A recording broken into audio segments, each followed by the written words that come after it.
द्रौपदी चीरहरण। श्री कृष्ण ने द्रौपदी के पुकारने का इंतज़ार क्यों किया?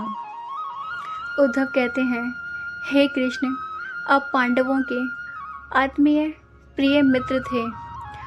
आज़ाद बांधव के रूप में उन्होंने सदा आप पर पूरा भरोसा किया। कृष्ण, आप महान ज्ञानी भी हैं। आप भूत, भविष्य व वर्तमान के ज्ञाता हैं, किंतु आपने सच्चे मित्र की जो परिभाषा दी है, क्या आपको नहीं लगता कि आपने उस परिभाषा के अनुसार कार्य नहीं किया? आपने धर्मराज युधिष्ठिर को जुआ खेलने से क्यों नहीं रोका? चलो ठीक है, जो आपने नहीं रोका, लेकिन आपने भाग्य को भी धर्मराज के पक्ष में नहीं मोड़ा। आप चाहते तो युधिष्ठिर जीत सकते थे। आप कम से कम उन्हें धन, राज्य और यहाँ तक कि खुद को हारने के बाद तो रोक ही सकते थे। उसके बाद जब उन्होंने अपने भाइयों को दांव पर लगाना शुरू किया, तब तो आप सभा कक्ष में पहुंच ही सकते थे ना। आपने वह भी नहीं किया। आपने इसके बाद जब दुर्योधन ने पांडवों को सदैव अच्छी किस्मत वाला बताते हुए द्रौपदी को दांव पर लगाने को प्रेरित किया और जीतने पर हारा हुआ सब कुछ वापस कर देने का लालच दिया, कम से कम तब तो आप हस्तक्षेप कर ही सकते थे। अपनी दिव्य शक्तियों के द्वारा आप पासे धर्मराज के अनुकूल कर सकते थे। इसके स्थान पर आपने तब हस्तक्षेप किया जब द्रौपदी लगभग अपनी शील खो चुकी थी। तब आपने उसे वस्त्र देकर द्रौपदी की शील को बचाने का दावा किया, लेकिन आप यह दावा भी कैसे कर सकते हैं? उसे एक आदमी घसीटकर सभा में लाता है और इतने सारे लोगों के सामने निर्वस्त्र करने के लिए छोड़ देता है। एक महिला का शील क्या बचा? आपने क्या बचाया? अगर आपने संकट के समय में अपनों की सहायता नहीं की, तो आपको आपात बांधव कैसे कहा जा सकता है? बताइए, आपने संकट के समय में सहायता नहीं की तो क्या फ़ायदा? क्या यही धर्म है? इन प्रश्नों को पूछते पूछते उद्धव का गला सूख गया और उनकी आंखों से अश्रु बहने लगे। भगवान श्री कृष्ण मुस्कुराते हुए बोले, प्रिय उद्धव, यह सृष्टि का नियम है कि विवेकवान ही जीतता है। उस समय युधिष्ठिर के पास विवेक था, धर्मराज के पास नहीं था। यही कारण रहा कि धर्मराज पराजित हुए।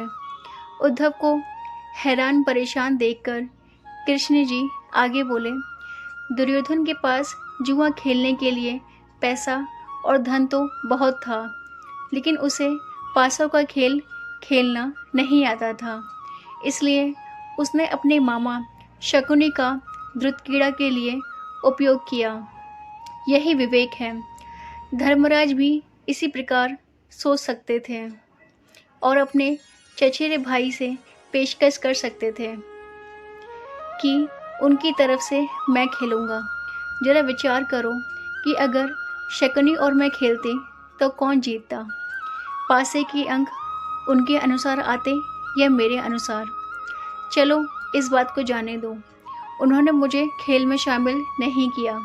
इस बात के लिए उन्हें क्षमा किया जा सकता है, लेकिन उन्होंने विवेक शून्यता से एक और बड़ी गलती की, और वह यह है कि उन्होंने मुझसे प्रार्थना की कि मैं तब तक सभा कक्ष में ना आऊं जब तक कि वो मुझे खुद बुलाने ना आए, क्योंकि वे अपने दुर्योधन से खेल मुझसे छुपकर खेलना चाहते थे। वो नहीं चाहते थे मुझे मालूम पड़े कि वे जुआ खेल रहे हैं। इस प्रकार उन्होंने मुझे अपनी प्रार्थना से बांध दिया। मुझे सभा कक्ष में आने की अनुमति नहीं थी। इसके बाद भी मैं कक्ष के बाहर इंतज़ार कर रहा था कि कब कोई मुझे बुलाने आता है। भीम, अर्जुन, नकुल और सहदेव सब मुझे भूल गए, बस अपने भाग्य और दुर्योधन को कोसते रहे। अपने भाई के आदेश पर जब दुशासन द्रौपदी को बाल पकड़कर घसीटता हुआ सभा कक्ष में लाया, द्रौपदी भी अपनी सामर्थ्यता के अनुसार जूझती रही। तब भी उसने मुझे नहीं पुकारा। उसकी बुद्धि तब जागृत हुई जब दुशासन ने उसे निर्वस्त्र करना प्रारंभ किया। जब उसने स्वयं पर निर्भरता छोड़कर हरि हरि अभ्यम कृष्ण अभ्यम की गुहार लगाई, तब मुझे उसकी शील की रक्षा का अवसर मिला। जैसे ही मुझे पुकारा गया, मैं अविलंब पहुंच गया। अब इस स्थिति में मेरी गलती बताओ। उद्धव बोले, कान्हा, आपका स्पष्टीकरण प्रभावशाली अवश्य है, किंतु मुझे पूर्ण संतुष्टि नहीं हुई। क्या मैं एक और प्रश्न पूछ सकता हूँ? कृष्ण की अनुमति से उद्धव ने पूछा। इसका अर्थ यह हुआ कि आप तभी आओगे जब आपको बुलाया जाएगा। क्या संकट में घिरे अपने भक्त की मदद करने के लिए आप स्वयं नहीं आओगे? कृष्ण ने मुस्कुराते हुए कहा, उद्धव, इस सृष्टि में हर एक का जीवन उसके स्वयं के कर्मफल के आधार पर संचालित होता है। न तो मैं इसे चलाता हूँ और न ही इसमें कोई हस्तक्षेप करता हूँ। मैं केवल एक साक्षी हूँ। मैं सदैव तुम्हारे नज़दीक रहकर जो हो रहा है उसे देखता हूँ। यही ईश्वर का धर्म है। उल्हाना देते हुए उद्धव ने पूछा, वाह वाह, बहुत अच्छा कृष्ण। तो इसका अर्थ यह हुआ कि आप हमारे समीप खड़े रहकर हमारे सभी दुष्कर्मों का निरीक्षण करते रहेंगे। हम पाप पर पाप करते रहेंगे और आप हमें साक्षी बनकर देखते रहेंगे। क्या आप चाहते हैं कि हम भूल करते रहें, पाप की गठरी बांधते रहें और उसका फल भुगतते रहें? तब श्री कृष्ण बोले, उद्धव, तुम शब्दों के गहरे अर्थ को समझो। जब तुम समझकर अनुभव कर लोगे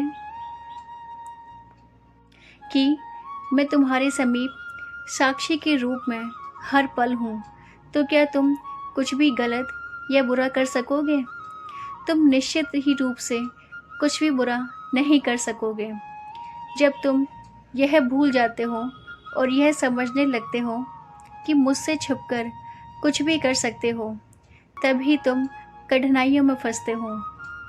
धर्मराज का अज्ञान यह था कि उसने माना कि वह मेरी जानकारी के बिना जुआ खेल सकता है। अगर उसने यह समझ लिया होता कि मैं प्रत्येक के साथ हर समय साक्षी के रूप में उपस्थित हूँ, तो क्या खेल का रूप कुछ और नहीं होता? उद्धव मंत्रमुग्ध हो गए और बोले, प्रभु, कितना गहरा दर्शन है, कितना महान सत्य है। प्रार्थना और पूजा पाठ से ईश्वर को अपनी मदद के लिए बुलाना तो महज हमारी प्रभावना है, किंतु जैसे ही हम यह विश्वास करना शुरू करते हैं कि ईश्वर के बिना पत्ता भी नहीं हिलता, तब हमें साक्षी के रूप में उनकी उपस्थिति महसूस होने लगती है। गड़बड़ तब होती है जब हम इसे भूलकर संसारिकता में डूब जाते हैं। Thank you so much for watching this video. अगर आपको ये स्टोरी अच्छी लगे तो वीडियो को लाइक करके चैनल को सब्सक्राइब करिएगा। Thank you.